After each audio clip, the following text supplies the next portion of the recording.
The Gospel of Philip sat in a clay jar for 1700 years in the Egyptian desert, and when scholars finally translated it in the 20th century, they found something that made traditional Christian theologians deeply uncomfortable.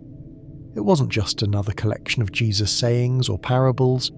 It was a manual for a physical ritual practice called the Bridal Chamber, a sacred marriage ceremony that the early Gnostic Christians performed in actual, literal spaces with real bodies and specific techniques. The text states explicitly that without this practice, true resurrection is impossible. Churches didn't just ignore this text, they actively suppressed it, removed it from canon, and when that wasn't enough, they destroyed copies and persecuted the communities that practiced it. Why? Because the bridal chamber represents something the institutional church has feared for 2 millennia: direct experience of the divine without intermediary priests, without institutional authority, without the need for salvation from external sources. The archons, those forces that feed on human spiritual ignorance and dependency, cannot survive when humans discover they can unite with the divine through sacred partnership. This isn't metaphor. This isn't symbolic spiritual marriage. The Gospel of Philip describes an actual practice involving 2 people, sacred space, specific preparations, and transformative union. If you're ready to understand what was stolen from Christianity, what the earliest followers of Jesus actually practiced before the councils and the emperors decided what you were allowed to know, then pay attention to every word that follows. In the next 20,000 words, you'll learn the historical origins of the bridal chamber, the exact techniques early Gnostics used, the theological framework that makes this practice transformative rather than merely physical, the scientific principles underlying sacred sexuality, how to prepare yourself and sacred space for this work, how to navigate the practice across different experience levels, the obstacles you'll face and how to overcome them, the integration process that turns momentary experience into permanent transformation, and the long-term trajectory of this path that leads to what the Gospel of Philip calls the resurrection while still living. The Gospel of Philip itself is part of the Nag Hammadi library, discovered in December 1945 by an Egyptian farmer named Muhammad Ali al-Saman near the town of Nag Hammadi in Upper Egypt. He was digging for fertilizer when he found a sealed jar containing 13 leather-bound papyrus codices. These codices contained 52 texts, most of which had been lost for over 1,500 years. The Gospel of Philip is found in Codex II, written in Coptic but translated from earlier Greek texts that scholars date to the mid-3rd century, though the traditions it records are much older, likely 1st century or earlier. The manuscript we have is incomplete, damaged in places, but what remains is extraordinary. Unlike the canonical Gospels that focus on Jesus' public ministry, death and resurrection, the Gospel of Philip focuses on the sacramental practices of the early Christian community, particularly 3 rituals: baptism, chrismation, and the bridal chamber. The text makes clear these aren't symbolic acts but transformative practices that change the practitioner's fundamental nature. When you read the Gospel of Philip in translation, certain passages stop you cold. If anyone becomes a son of the bridal chamber, he will receive the light. If anyone does not receive it while he is here in this place, he will not be able to receive it in the other place. This isn't about afterlife salvation. It's about transformation that must happen here, in the body, in this life. Another passage states, "The Lord did everything in a mystery, a baptism and a chrism and a Eucharist and a redemption and a bridal chamber." The word mystery here is the Greek mysterion, which referred to the secret initiation rites of the Greco-Roman mystery religions, practices that transformed initiates through direct experience of the divine. The bridal chamber is described as the holiest of all mysteries, the culmination of spiritual practice. The text says, "The bridal chamber is not for the animals, nor is it for the slaves, nor for defiled women, but it is for free men and virgins. This requires unpacking because modern readers misunderstand virgins and free men in this context. Virgin here doesn't mean sexually inexperienced. It means someone whose consciousness hasn't been corrupted by false beliefs about the separation between matter and spirit. Free men doesn't mean males or people of certain social status. It means those who have freed themselves from the archontic systems of control, from the belief that the body is evil, that matter is separate from spirit, that salvation comes from external authority. The defiled women and slaves and animals are metaphors for states of consciousness. Those who serve the archons, who remain in unconscious animal existence, who have internalized the lie that physical reality is inherently impure. The bridal chamber transforms this consciousness by reuniting what the archons separated. The Gospel of Philip explicitly states that the separation of male and female was the origin of death, and their reunion is the origin of life. When Eve was still in Adam, death did not exist.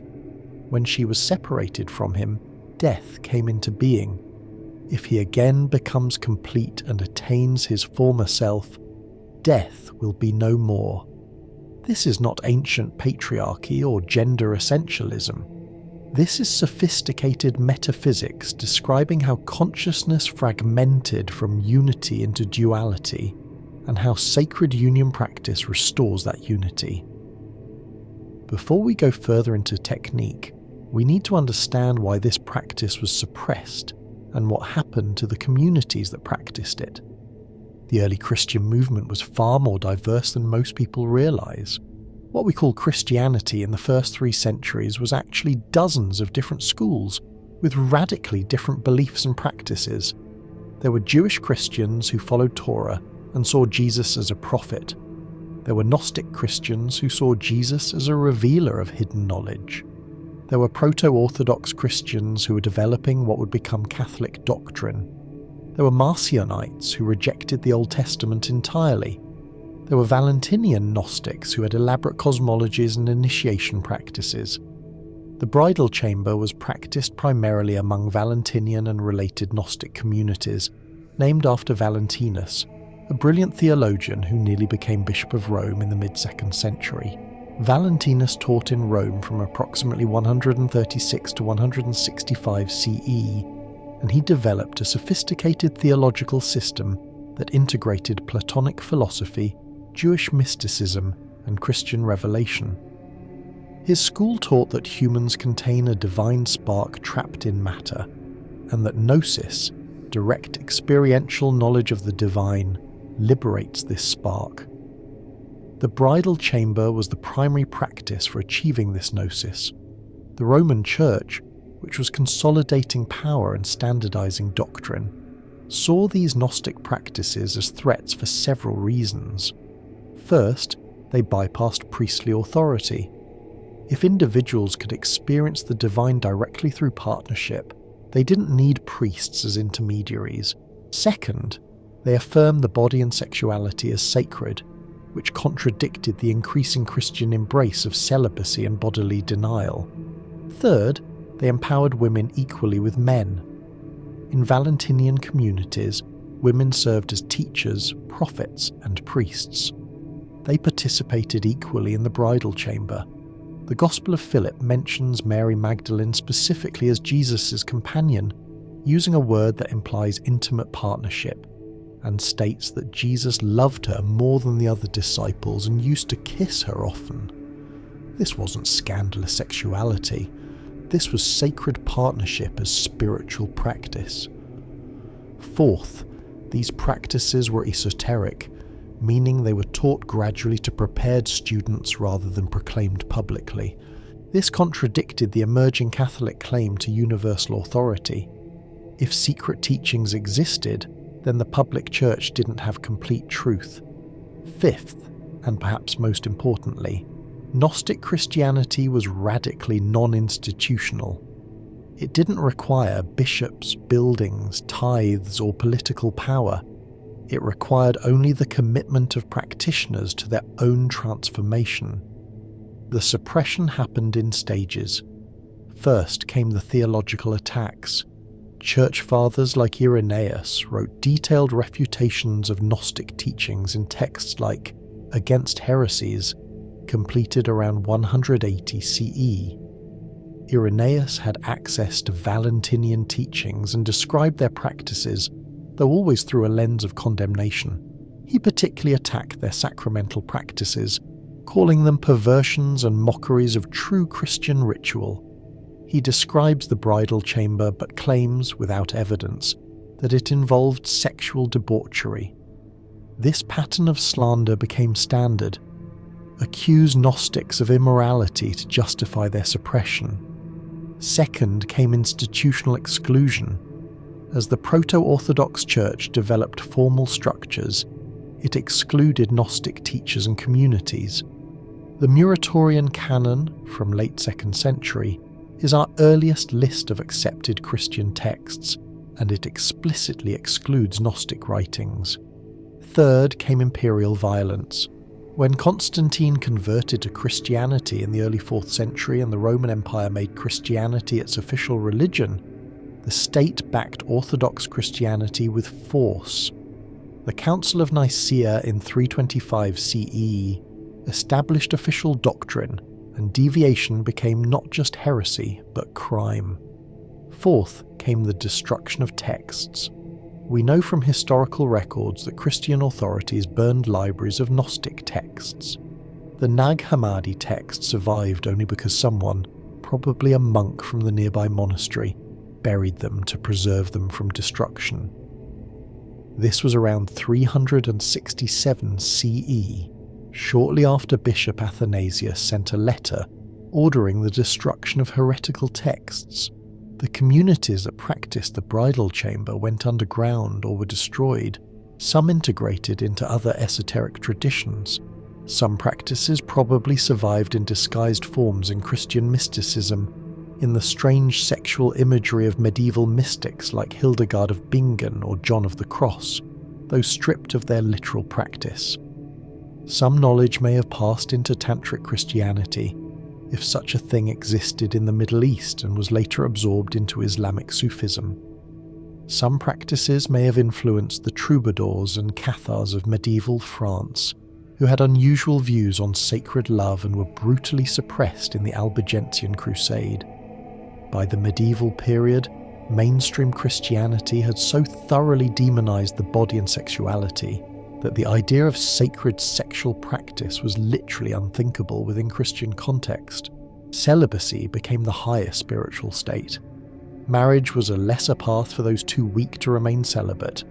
Sexuality was acceptable only for procreation within marriage and was always tinged with sin. The idea that sexual union could be the higher sacrament, the very doorway to resurrection, was so completely erased that when modern scholars first translated the Gospel of Philip, many couldn't even conceive it might be literal. Now we need to understand what the bridal chamber actually is, what it does, and why it works. The Gospel of Philip describes it as the place where the union is consummated. It's called a mystery, a holy of holies, a place not for the animals, but for those who have prepared themselves. The text states that no one shall be able to see himself either in water or in a mirror without light, nor again will you be able to see yourself in light without mirror or water. For this reason, it is fitting to baptize in the two, in the light and the water. Now the light is the chrism.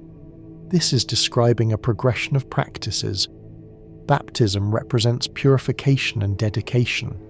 Chrismation, anointing with sacred oil, represents receiving the light, the presence of the Holy Spirit. The bridal chamber represents the union of the prepared practitioner with the divine, mediated through partnership with another prepared practitioner. At its core, the bridal chamber is a practice of sacred sexuality between partners who have prepared themselves spiritually, physically, and energetically for divine union. It's not simply sex with spiritual intentions. It's a specific practice involving preparation, sacred space, energetic circulation, consciousness expansion, and the literal experience of ego death and resurrection in the body. The Gospel of Philip states it clearly. In this world, those who put on garments are better than the garments. In the kingdom of heaven, the garments are better than those who have put them on. This is describing the reversal that happens in the bridal chamber. The physical bodies, the garments, become vehicles for something greater than the individual personalities that usually animate them. The divine uses the bodies to experience itself. The individuals don't have sacred sex, they become the sacred. They become the marriage of heaven and earth. The theological framework is this: humans are fragmented. We experience ourselves as separate from the divine, separate from each other, separate from nature, and even separate within ourselves, split between body and mind, conscious and unconscious, masculine and feminine qualities. This fragmentation is the root of suffering, what Gnostics called ignorance, and what Buddhists call delusion. The archons, whether understood as psychological forces or actual entities, maintain this fragmentation because fragmented humans are controllable, predictable, and unable to access their full power. The archons feed on the energy of separation, fear, shame, and ignorance. Sacred union threatens them because it heals fragmentation directly. When two prepared practitioners enter the bridal chamber and unite skillfully, something happens that transcends both individuals. The boundaries of self dissolve. The separation between inner and outer, between self and other, between human and divine, momentarily disappears. In that moment of true union, practitioners experience what the Gospel of Philip calls the perfect light. They become, temporarily, what they actually are eternally: undivided consciousness, the divine experiencing itself in form. This isn't just mystical poetry. Practitioners throughout history who have engaged sacred sexuality practices describe remarkably consistent experiences. The dissolution of ego boundaries, the perception of light or energy moving through the body in specific patterns, the sense of being both individual and infinite simultaneously. Profound states of bliss that aren't merely physical pleasure but the joy of existence itself. Visions or direct knowing of spiritual truths, physical phenomena like spontaneous movements, sounds, or energetic releases, and perhaps most importantly, lasting transformation of consciousness. People who have genuine bridal chamber experiences don't just have a nice evening. They change fundamentally. Old patterns of fear, shame, and separation begin to dissolve. Capacity for love, presence, and creative power expand.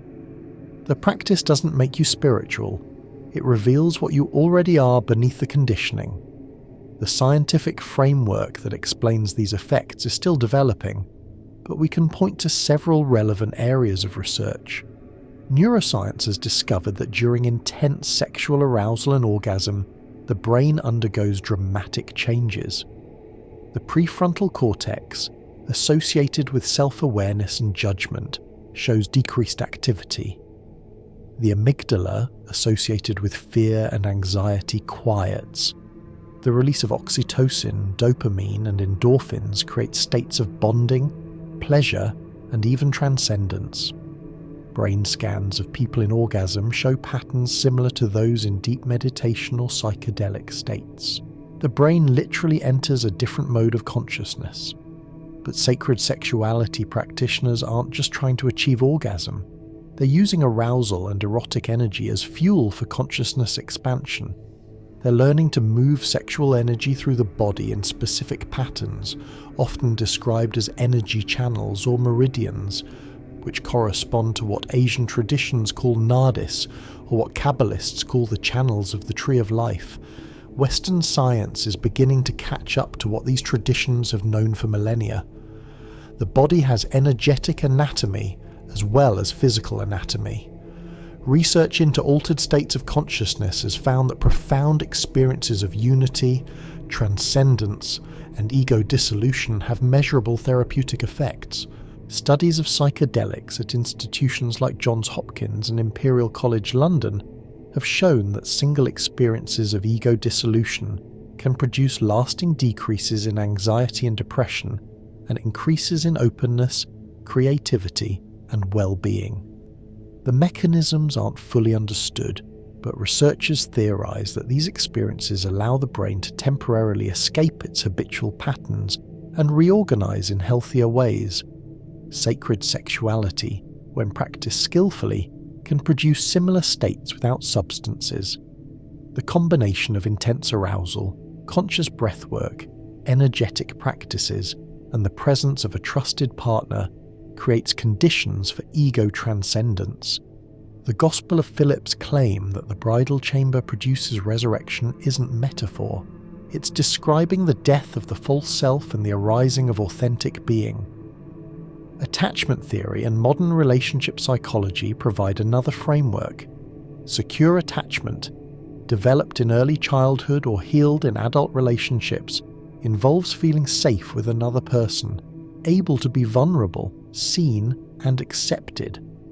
This creates a secure base from which people can explore and grow. The bridal chamber requires this secure attachment as foundation.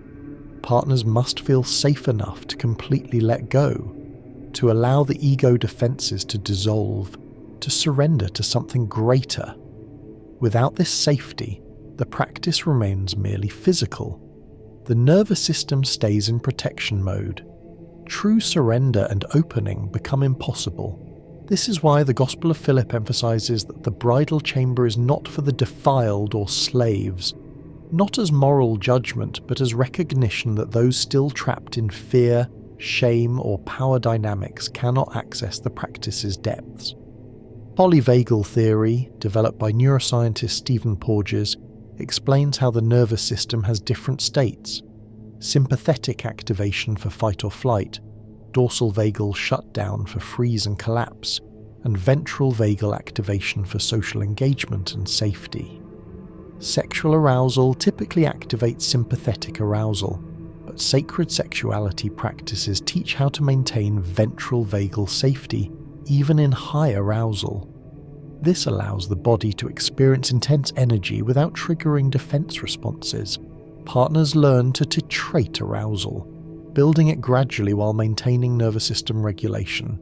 This is the physiological basis for what tantric traditions call riding the edge, or what Taoists call valley orgasm. The energy builds to tremendous intensity, but instead of discharging through conventional orgasm, it circulates through the body, activating all the energy centers and creating full body states of ecstasy. Now to the actual practice. How did early Gnostic Christians prepare for and engage the bridal chamber? We have to piece this together from fragments of texts, from later tantric traditions that may share common roots, from reports of similar practices in Greco-Roman mystery religions, and from the practical experience of modern practitioners who have reconstructed these methods. The Gospel of Philip itself provides clues, but assumes readers already know the practices. It's not an instruction manual, but a commentary on practices already being taught orally. We know from Irenaeus's hostile reports that Valentinian communities had initiation stages. New members underwent baptism, then came instruction in theology and practice, then chrismation, the anointing with oil that marked receiving the Holy Spirit. Only after these preparations were certain individuals invited into the bridal chamber.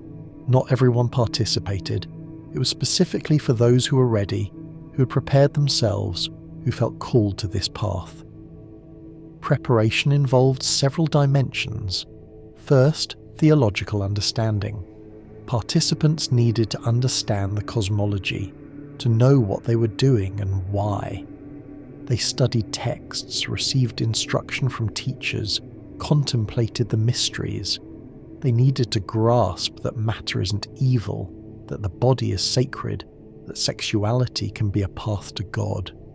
Without this understanding, the practice becomes confused with ordinary sex or degenerates into mere indulgence. Second, moral preparation. Despite Irenaeus' slanders, Gnostic communities were ethically serious. Practitioners prepared by living with integrity, speaking truth, practicing generosity. They worked to heal their relationships and clear their conscience. They couldn't enter the sacred space carrying deception, resentment, or ill will. Third, physical preparation. The body needed to be healthy, cleansed, energetically clear.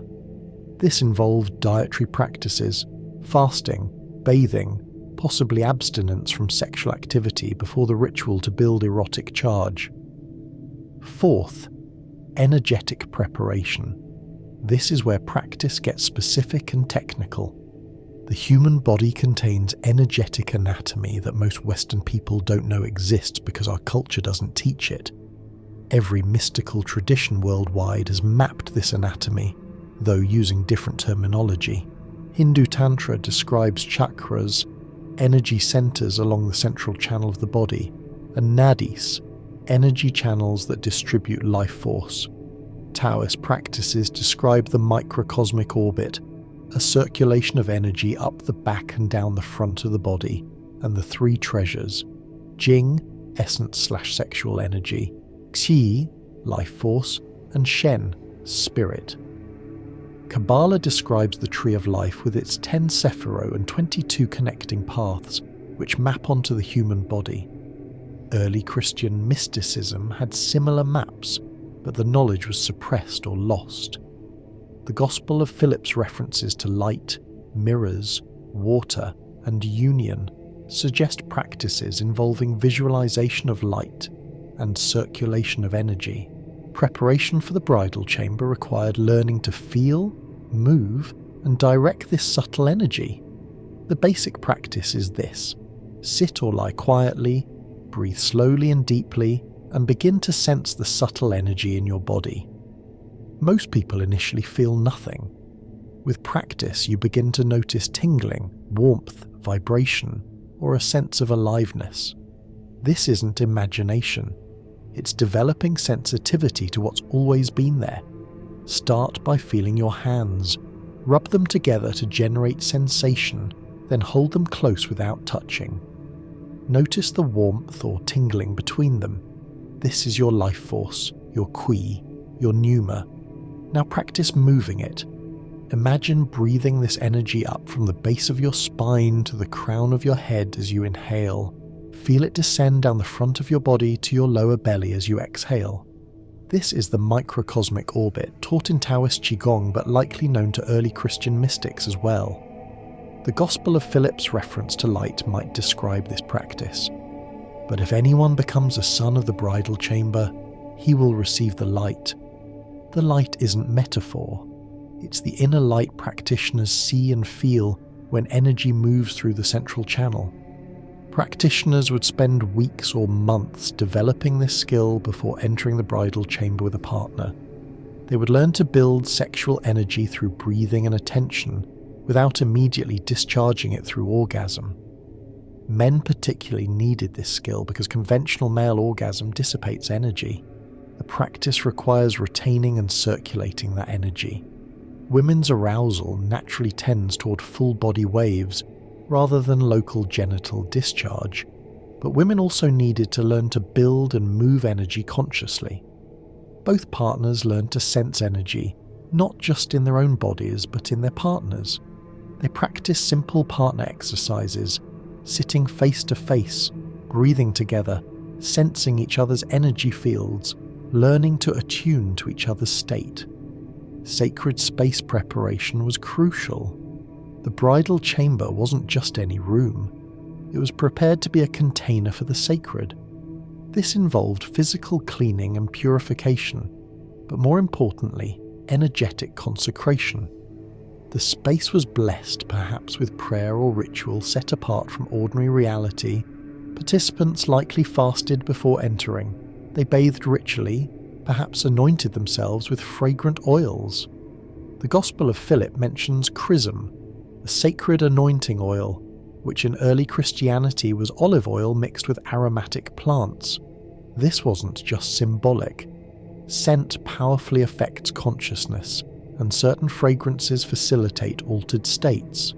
Frankincense, myrrh, spikenard, rose, jasmine, and sandalwood have been used in sacred contexts for millennia because they affect the nervous system and facilitate presence.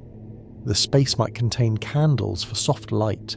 Complete darkness makes it hard to maintain presence. Too much light keeps participants in ordinary consciousness. Soft candlelight provides enough visual information to stay grounded while allowing consciousness to expand. The temperature would be warm enough for nakedness to be comfortable. Cold creates contraction and self-protection. Warmth allows relaxation and opening. Music might play, though silence is also powerful. If music, it would be simple and repetitive, using drone tones or chanting that supports altered states without demanding attention. The space would be private, protected from interruption. Nothing destroys sacred sexuality faster than fear of being disturbed. The door would be locked or the space isolated. Participants need absolute assurance that they won't be interrupted.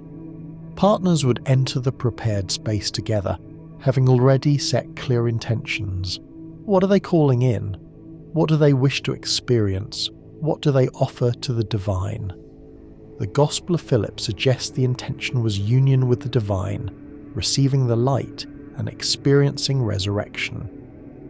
Modern practitioners might frame this differently, but the core intention remains: transcendence of separation, direct experience of the sacred, transformation of consciousness. They might begin with prayer or invocation, acknowledging that they're entering sacred space, calling on divine presence, asking for guidance and protection. This isn't superstition. It's setting the conscious and unconscious mind towards sacred purpose rather than mere physical gratification. Initial connection begins not with sexual touch but with presence.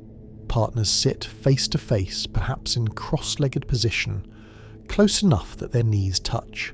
They gaze into each other's eyes. This is harder than it sounds.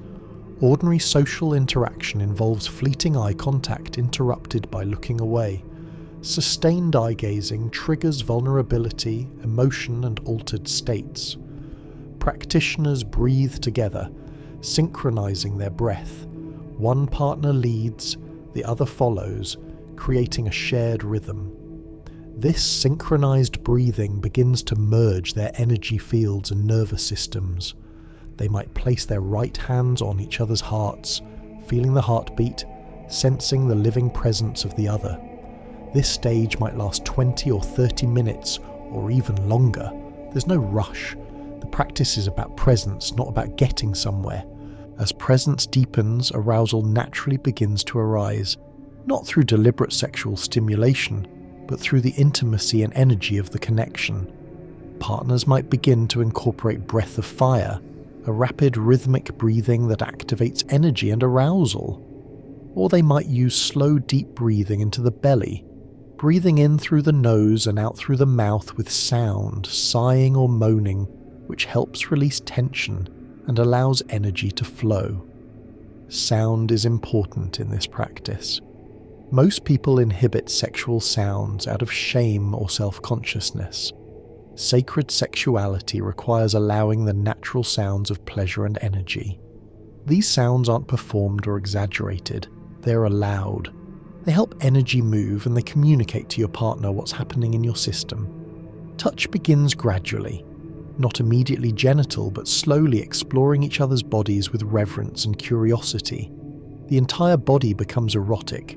Skin contact anywhere can generate energy and pleasure when approached with presence and intention. Partners might spend an hour or more in this exploration, building arousal slowly, learning what touches open each other, where energy flows easily and where it's blocked. They're not trying to cause orgasm, they're cultivating energy. When arousal builds too high too fast, they pause, breathe, allow it to settle and circulate rather than discharge. This is the fundamental practice, building erotic charge then circulating it through the body rather than releasing it genitally. The specific practices for moving energy are technical and require training. One method: as arousal builds, the practitioner contracts the pelvic floor muscles, the same muscles that stop urination. This contraction, combined with breathing the energy up the spine, moves sexual energy from the genitals toward the heart and head. Men learning this practice often experience it as intensely challenging because everything in their conditioning screams to release. Learning to contract instead of release, to draw the energy up instead of pushing it out, reverses a lifetime of habit. Women may find this easier initially, but face their own challenges in allowing arousal to build to truly transformative intensity. Many women have learned to plateau at moderate arousal rather than surrendering to the overwhelming power of full erotic energy. Another technique involves visualizing energy movement. As you breathe in, imagine drawing golden or white light from the base of your spine up through your central channel to the crown of your head. As you breathe out, let that light cascade down the front of your body like a waterfall, returning to your lower belly. Your partner does the same. Then you connect the circuits. Imagine that as you breathe out, your energy flows into your partner. As you breathe in, you receive theirs. Your energy begins to circulate not just within your own body, but between you. This isn't imagination. With practice, you can feel it as distinctly as you feel your heartbeat. The boundary between your energy field and your partner's begins to blur. You're not sure where you end and they begin. Genital union, when it happens, isn't the goal, but one technique among many. It can powerfully enhance energy circulation because the genitals are highly energetically charged. But the Gospel of Philip's reference to union might not even be primarily about genital contact. It might refer to the energetic union, the merging of fields, the dissolution of boundaries that happens when two prepared practitioners circulate energy together. That said, if genital union occurs, the practice is quite specific. Penetration happens slowly, with awareness, with both partners feeling every sensation. There's no thrusting in the conventional sense, or if there is movement, it's extremely slow and conscious. The goal isn't friction to produce orgasm. The goal is energetic connection and circulation. The woman, if that's the configuration, might practice contracting her pelvic floor rhythmically, which both enhances her arousal and stimulates her partner. The man practices maintaining presence and arousal without ejaculating. Many men report that learning this allows them to experience pleasure levels they never imagined possible, far beyond the brief spike of conventional orgasm. They're surfing waves of full-body ecstasy that can last for extended periods. Both partners use breath, sound, movement, and visualization to keep energy circulating. If energy becomes stuck, they adjust. If arousal plateaus, they change something. If someone starts to disconnect into thought, they return to sensation and breath. The actual moment of transformation, what the Gospel of Philip might call receiving the light or entering the resurrection, happens when the energy circulation reaches critical intensity.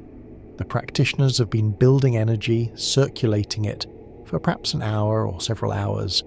The arousal has moved beyond anything in ordinary sexual experience. It's not localized in the genitals, but flowing through the whole body in waves or spirals. The breathing might become very rapid or very slow. Sounds emerge that aren't under conscious control. Bodies move in ways that aren't willed but arise spontaneously. And then something gives way. The ego structure that maintains the sense of separation dissolves. The experiences of being utterly consumed by light, or love, or energy. The sense of individual self disappears. There's no longer a you having an experience. There's only the experience experiencing itself. This state might last seconds or minutes, though time perception becomes unreliable. Practitioners report that it's simultaneously intensely blissful and terrifying. Blissful because it's the deepest fulfillment and joy possible. Terrifying because the ego literally feels like it's dying. This is the death that precedes resurrection. The small self must die for the true self to be born. When practitioners return to ordinary consciousness, they're changed. They've experienced directly that their true nature is not the limited, separate self, but something vast, unified, and divine. This isn't something they believe, it's something they know from direct experience. The Gospel of Philip states that if anyone becomes a son of the bridal chamber, he will receive the light. This receiving the light is the direct experience of divine presence, the enlightenment that transforms. But the text also emphasizes that this must happen here in this place, in the body, in life, not in some afterlife. This is the resurrection while living. Most Christian doctrine teaches resurrection of the body after death. Gnostic Christianity taught resurrection through the body while alive. The bridal chamber is the practice that accomplishes this.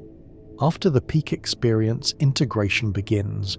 Partners remain in sacred space, in physical contact, often in stillness and silence. They allow the energy to settle. They feel what just happened. They don't immediately jump into ordinary activity. The nervous system needs time to integrate. The consciousness needs time to stabilize. They might hold each other, cry, laugh, or rest in silence for an extended period. When they finally do transition back to ordinary reality, they do so gradually, giving thanks, honoring the space, honoring each other, recognizing that something sacred occurred. In the days and weeks after a genuine bridal chamber experience, practitioners notice changes. Old patterns of thinking and behaving that no longer serve begin to fall away naturally. There's less reactivity, less fear, less grasping. There's more presence, more capacity for love, more creative energy. The experience isn't something they had and now remember. It's something that rewired them at a fundamental level. But the practice isn't about chasing peak experiences. That becomes spiritual addiction. The practice is about consistent cultivation. Early Gnostic communities probably practiced the bridal chamber at specific times. Seasonal festivals, initiations, significant life transitions. Modern practitioners might develop their own rhythm, perhaps monthly or quarterly, combined with ongoing daily practices. The daily practices support and extend the bridal chamber work. They include everything that cultivates presence, energetic sensitivity, and capacity for surrender. Meditation practice is foundational. Simple mindfulness meditation, sitting quietly and watching the breath, trains the mind to stay present rather than wandering into thought. This presence is essential in sacred sexuality. If your mind is thinking about your to-do list or judging your body or worrying about your performance, you cannot access the practice's depths. Meditation teaches you to notice when the mind has wandered and gently return to presence. Start with 10 minutes daily and gradually increase. Breathwork practices are crucial. Practice slow, deep breathing, inhaling through the nose for a count of 4, holding for a count of 4, exhaling through the mouth for a count of 6. This activates the parasympathetic nervous system and creates calm presence. Practice breath of fire, rapid rhythmic breathing through the nose, which activates energy and arousal. Practice breathing into different parts of the body, imagining the breath flowing to your belly, your heart, your head. Learn to use breath to modulate your energy state. These practices translate directly to bridal chamber work where breath control is essential. Energy cultivation practices from Qigong, yoga, or other traditions build your capacity to feel and move subtle energy. Practice the microcosmic orbit daily. Practice feeling energy in your hands and learning to sense other people's energy fields. Practice simple partner exercises if you have a committed partner. Sitting back to back and breathing together hand-on-heart connection, synchronized breathing while gazing into each other's eyes. These practices build the skills that allow the bridal chamber work to go deep. Shadow work and psychological healing are necessary. Sacred sexuality will surface everything you've repressed. Shame about sexuality, fear of vulnerability, childhood wounding, attachment trauma, body image issues, trust issues, power dynamics. The practice doesn't work around these things. It works through them. Practitioners need to actively engage their healing process, whether through therapy, journaling, men's or women's work, somatic practices, or other modalities. Every piece of unhealed trauma is a blockage in the energy system. Every limiting belief is a barrier to surrender. The bridal chamber can catalyze healing, but works best when combined with conscious healing work. Relational skills are essential if practicing with a partner. The bridal chamber requires extraordinary trust, communication, and mutual support. Partners need to practice speaking truthfully about their desires, fears, and boundaries. They need to practice listening without defensiveness. They need to practice repair when conflicts arise. They need to learn each other's attachment styles and how to provide the safety each person needs. Resources like nonviolent communication, attachment theory frameworks, or courses in conscious relationship provide these skills. Many modern practitioners find that relationship is itself the primary practice, with the bridal chamber being one expression of a larger commitment to conscious partnership. For practitioners without a committed partner, variations of the practice exist. Tantric traditions teach solo practices where you cultivate and circulate your own energy, essentially practicing the bridal chamber with yourself and the divine. This isn't masturbation with a spiritual label. It's a disciplined practice of building erotic energy without releasing it, circulating it through your energy body, and offering it as devotion. It's practicing presence and surrender alone. It's learning to merge with divine presence rather than a human partner. The Gospel of Philip seems to emphasize partnership, but the underlying principles work in adapted forms. Some practitioners work with sacred intimacy professionals, trained practitioners who hold sacred space for others' healing and exploration without conventional relationship. This is controversial and needs careful ethical consideration, but in some contexts it provides access to the practice for those without partners. The obstacles you'll face are predictable and surmountable. The first obstacle is cultural conditioning. If you were raised in mainstream Christianity or secular materialism, you've absorbed deep messages that sexuality is shameful, that the body is separate from spirit, that seeking pleasure is selfish, that transcendent experiences aren't real. These beliefs operate unconsciously and sabotage practice. The solution is conscious reprogramming through study, practice, and experience. Read the Gospel of Philip and other Gnostic texts. Read about sacred sexuality in other traditions. Find teachers and communities who affirm this path. Most importantly, have experiences that contradict the false beliefs. When you directly experience the sacred through your sexuality, the old beliefs lose their power. The second obstacle is performance anxiety and goal orientation. Western culture trains us to evaluate ourselves, to worry about whether we're doing it right, to focus on outcomes rather than process. This mental chatter prevents presence and blocks energy flow. In the bridal chamber, there's nothing to achieve. You can't fail. Every session is different. Sometimes the energy flows easily and you touch transcendent states. Sometimes you feel blocked and frustrated. Sometimes you laugh. Sometimes you cry. Sometimes it's tender and sometimes it's wild. All of this is the practice. The solution is to let go of expectations and stay curious. Focus on sensation, breath, and connection rather than on whether you're having the right experience. The third obstacle is ejaculation for men who are practicing energy retention. Most men have conditioned their sexuality around the goal of ejaculation. Learning to build high arousal without ejaculating feels like impossible torture initially, but with practice, it becomes not just possible but preferable.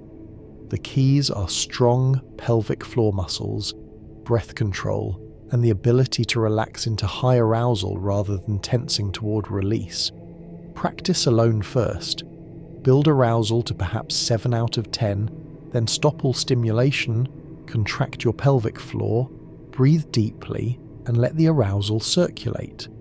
When it settles to maybe 5 out of 10, continue. Build it again to 7, pause, circulate. Practice riding this edge. Over time, you'll find you can maintain arousal at 8 or 9 or beyond without ejaculating. If you do ejaculate during practice, it's not a failure, it's information. What happened right before? Were you breathing? Were you present? Were you tense? Use it as a learning opportunity. The fourth obstacle is difficulty surrendering for people who carry trauma or have controlling personalities. The bridal chamber requires profound surrender, allowing yourself to be utterly vulnerable, letting go of control. For trauma survivors, this can trigger fear responses. For people who cope with life through control, it means releasing your primary defense. The solution is gradual titration. You don't dive into complete surrender on day one. You practice small surrenders. You practice feeling safe with your partner. You work with a trauma-informed therapist to create more capacity in your nervous system. You learn to distinguish between unsafe situations where control is necessary and safe, sacred space where surrender serves you. The fifth obstacle is energetic or emotional blockages. You might find that energy won't move through certain parts of your body. Your throat might feel locked. Your heart might feel armored. Your belly might feel numb. Your pelvis might feel disconnected. These blockages usually correspond to emotional material that's been repressed. The solution is to work with the blockages consciously. Breathe into the blocked areas. Make sounds. Move your body. Work with body workers or somatic therapists. The bridal chamber itself can release blockages. Energy built through arousal will find and clear stagnation, but supporting this with other practices helps. The sixth obstacle is relationship challenges. Practicing the bridal chamber with a partner reveals everything in the relationship. Old resentments surface. Power dynamics become obvious. Attachment wounds get triggered. Sexual incompatibilities become apparent. This can strengthen or break relationships. The solution is to treat these revelations as the practice itself. Don't avoid the difficult material. Work with it consciously. Get support from therapists or relationship coaches if needed. Some relationships aren't meant to include this practice. That's okay. The practice serves evolution, and sometimes evolution means moving apart. The seventh obstacle is spiritual bypassing, using the practice to avoid ordinary life or to feel special. Some practitioners get addicted to the altered states and start chasing peak experiences while neglecting work, relationships, health, or responsibilities. Or they develop spiritual ego, believing they're more evolved than others because they practice sacred sexuality. The solution is ruthless self-honesty. Is your practice making you more loving, more grounded, more of service, or more self-absorbed and disconnected? True practice increases your capacity to show up for ordinary life, not your desire to escape it. Now for measuring progress, which is subtle because the most important transformations aren't measurable. You don't get a certificate in enlightenment, but you can track certain indicators. Are you more present in daily life? Can you stay grounded during challenging emotions? Are your relationships improving? Do you feel more connected to your body? Has your capacity for pleasure increased? Can you maintain higher levels of arousal for longer periods? Can you feel and direct subtle energy more clearly? Are you experiencing more frequent moments of transcendence or unity? Has your creativity increased? Do Do you feel more authentic? These are the real measures. If after 6 months or a year of practice, you're not noticing changes in these areas, something needs to adjust. Integration into daily life is where the practice proves itself. The bridal chamber isn't about having otherworldly experiences in sacred space and then returning to the same limited consciousness the rest of the time. It's about the experiences in sacred space permanently expanding your baseline consciousness. This happens gradually. You notice you're less triggered by traffic. You're more patient with your children. You're more creative at work. You feel more alive during ordinary activities like cooking or walking. You experience moments of spontaneous joy or gratitude. Sex outside of formal practice becomes more conscious and connected. You relate to your partner with more presence and less reactivity. These are signs the practice is integrating.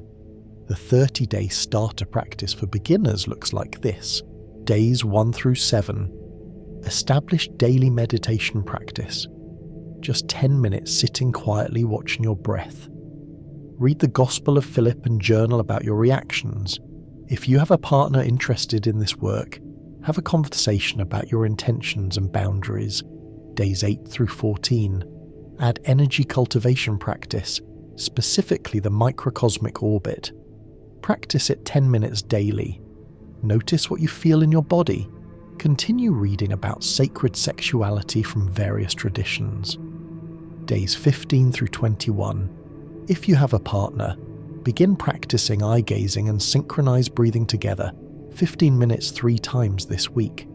If solo, practice building arousal energy alone and circulating it rather than releasing. Days 22 through 30. Combine all previous practices. Continue daily meditation and energy work. Have at least 2 extended partner sessions this week where you practice everything you've learned. Sacred space preparation, intention setting, eye gazing, synchronized breathing, conscious touch, energy circulation.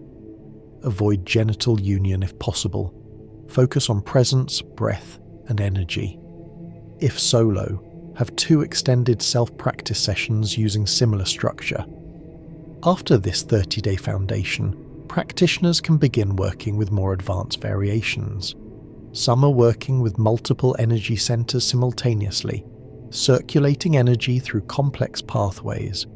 They might be incorporating mantra or sacred sound, using specific vowel tones that activate different chakras. They might be working with visualizations, seeing themselves and their partner as deities or archetypal figures, which shifts consciousness into mythic rather than personal identity. They might be experimenting with different positions and their energetic effects. They might be extending the practice from an hour to several hours or even all night. They might be incorporating elements from other traditions, tantric visualization, Taoist alchemy, Kabbalistic letter meditation, creating their own synthesis. The long-term trajectory of this practice over months and years is transformative in ways that are hard to articulate. Practitioners describe a fundamental shift in their identity. They no longer experience themselves primarily as separate individuals struggling through life. They experience themselves as expressions of consciousness, as the divine playing in form. This doesn't mean they become perfect or stop having challenges.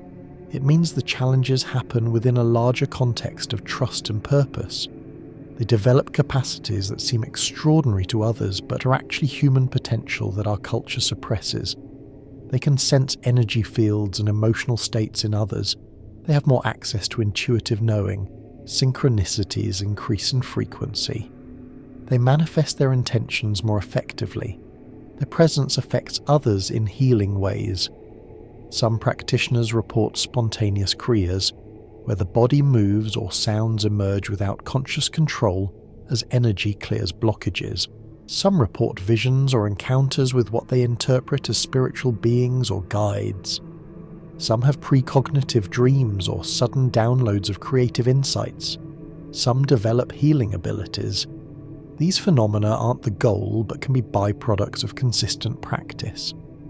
The actual goal is what the Gospel of Philip calls the resurrection, becoming fully alive, fully present, fully yourself, while simultaneously recognizing your unity with all things.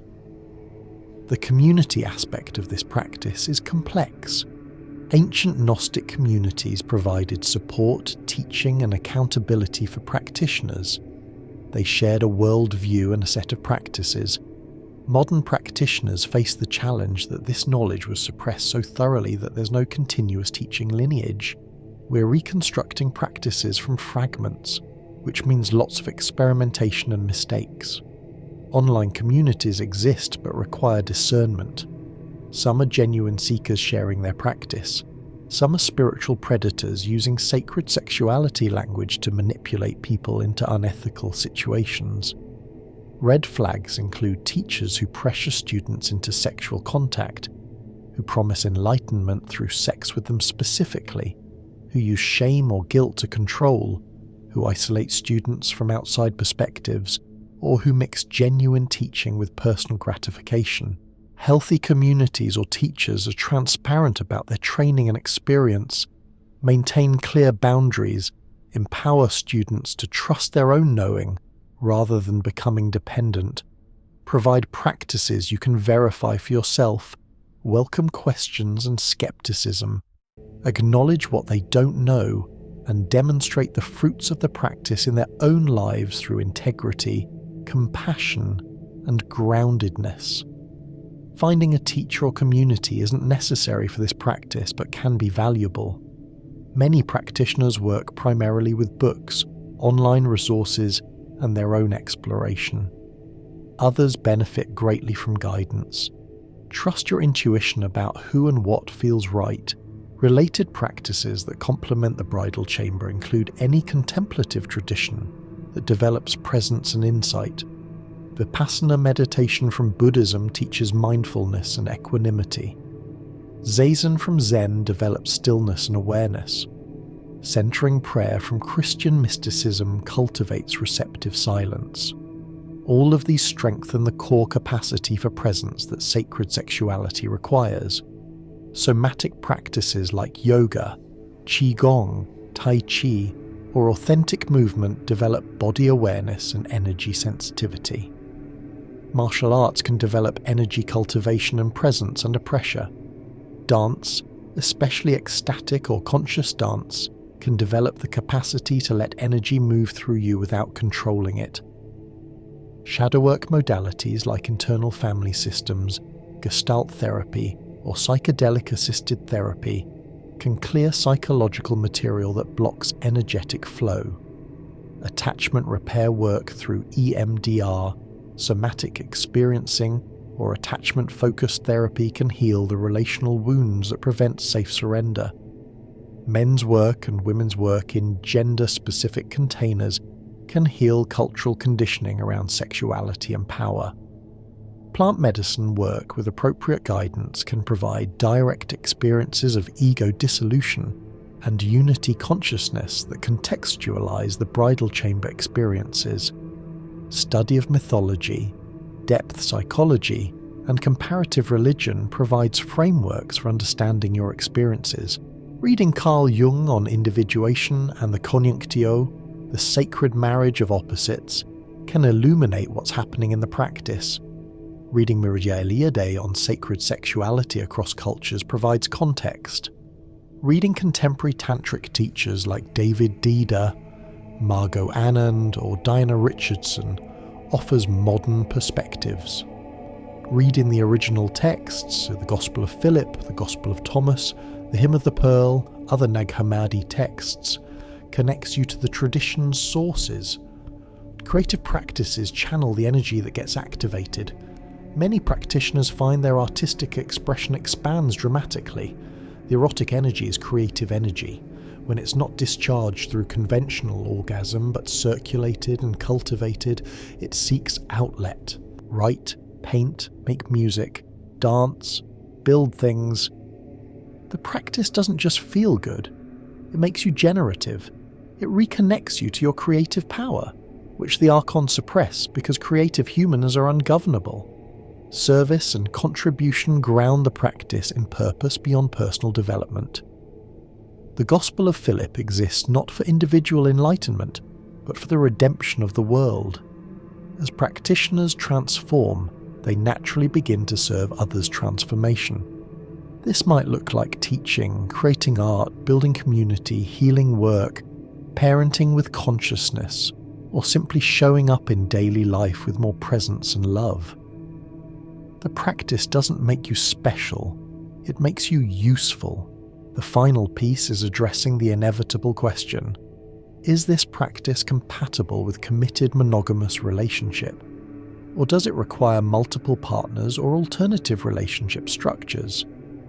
The Gospel of Philip doesn't specify, but the emphasis on the bridal chamber as Holy of Holies suggests deep commitment between specific partners rather than casual connection.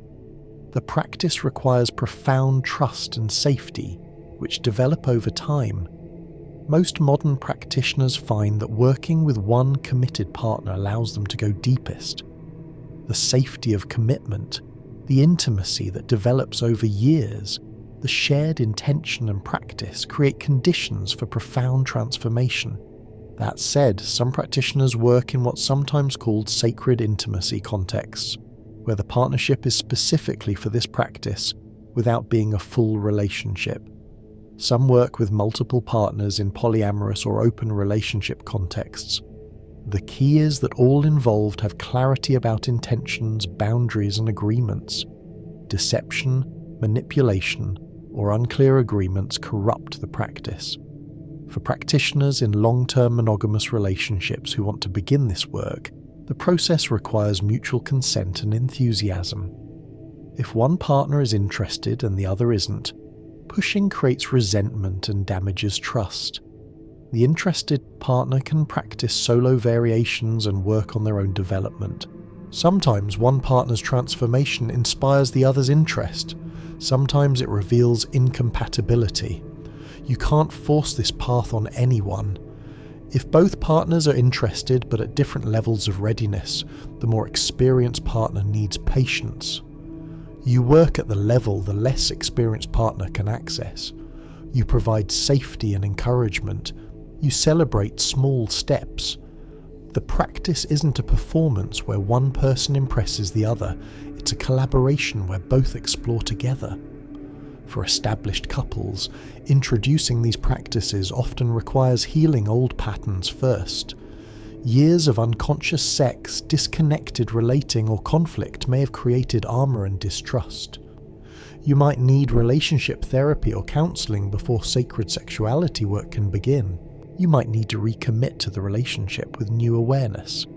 You might need to have conversations you've been avoiding. The practice will reveal everything, so better to start addressing issues consciously rather than having them explode during vulnerable practice.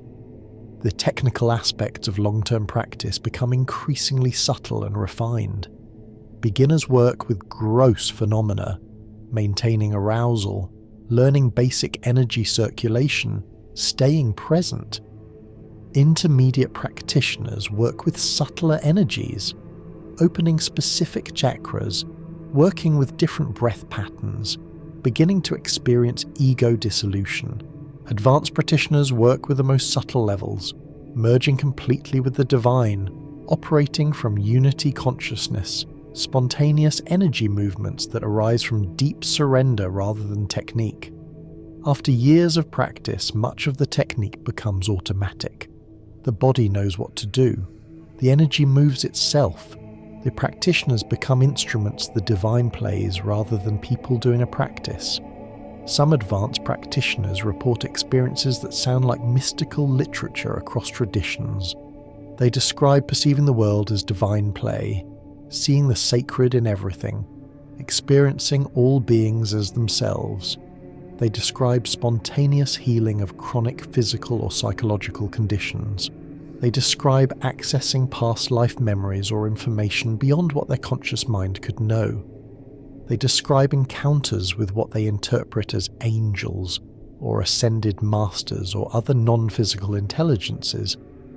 Whether these experiences are objectively real or subjective creations of expanded consciousness is almost irrelevant. What matters is they transform the practitioner's consciousness and capacity to love and serve. The Gospel of Philip's most provocative claim is that without the bridal chamber there is no resurrection. Mainstream Christianity offers resurrection as a promise of life after death for those who believe correct doctrine.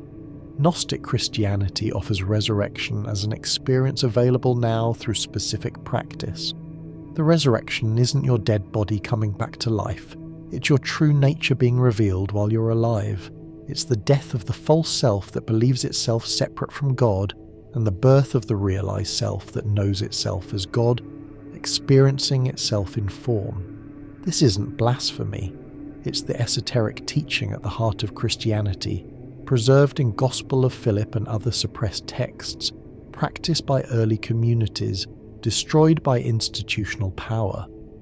The archons, whether you understand them as psychological forces of ignorance and fear, or as actual malevolent entities feeding on human consciousness, cannot survive human awakening. Their power depends on humans remaining unconscious, separate, fearful, and controllable. And the bridal chamber threatens them because it produces awakened humans who can't be controlled. It produces people who know their divine nature from direct experience, who can't be manipulated by religious authorities promising salvation, who can't be exploited by economic systems that trade on insecurity and desire, who can't be governed by political powers that depend on fear and division. This is why the practice was suppressed, not because it was immoral or heretical, because it was liberating, because it worked, because communities that practiced it didn't need priests or churches or intermediaries. They had direct access to the divine through their own bodies and committed partnerships. The institutional church couldn't allow this. It needed to be the sole mediator between humans and God. It needed to control the means of salvation, so it declared the body evil, sexuality sinful, matter separate from spirit, and offered a disembodied afterlife as consolation for a meaningless earthly existence. This is the archontic corruption of Christianity. The Gospel of Philip and practices like the bridal chamber preserve the original liberating teaching. Modern practitioners are rediscovering this teaching not because they're special or chosen, but because the time is right. The old authorities are crumbling. People are seeing through institutional lies. The hunger for direct experience and authentic practice is intense. The texts are available now. The teachings are spreading. Communities are forming. The bridal chamber isn't some exotic ancient practice accessible only to initiates of mystery schools. It's a human birthright, a practice that reconnects us to our bodies, to each other, to the earth, to the divine. It's simple in essence. Prepare yourself. Prepare sacred space. Connect with presence to a partner. Build erotic energy consciously. Circulate it through your body rather than discharging it. Surrender to something greater than your small self and allow transformation to happen. The practice doesn't require belief in any particular theology. Atheists can practice it as a powerful technology for consciousness expansion. Christians can practice it as recovery of their own tradition's lost mysticism. People from other religious traditions can practice it within their frameworks. The underlying principles are universal. Presence, breath, energy cultivation, sacred union, surrender, and transformation. Different traditions have different maps and metaphors but point to the same territory. What matters is practice, not belief. Try it. Give yourself 30 days of the starter practice. Notice what changes. If nothing happens, you've lost nothing but some time.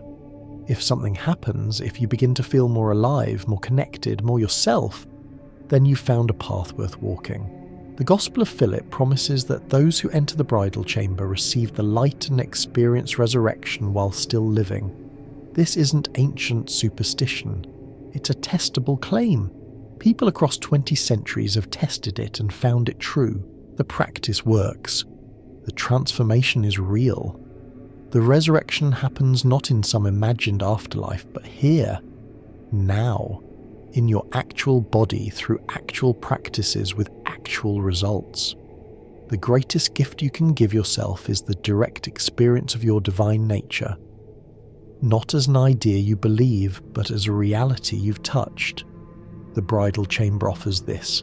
It's not the only path, there are many ways to wake up, but it's a powerful one that honours the body, celebrates sexuality, requires partnership, and produces transformation. It was stolen from us 1700 years ago, when the church destroyed the texts and murdered the practitioners. Now the texts are back. The practices are being recovered. The teachings are spreading. You have access to what was hidden. What you do with this access determines the trajectory of your life. You can dismiss it as interesting history. You can read about it but never practice. Or you can actually engage the work, prepare yourself and sacred space, find a committed partner if you haven't already, learn the techniques, face the obstacles, surrender to the process, and discover what the early Gnostics discovered, that the kingdom of heaven is within you, that the divine marriage happens in your body, that resurrection is available now, and that the secret to eternal life was never a secret. It was simply suppressed,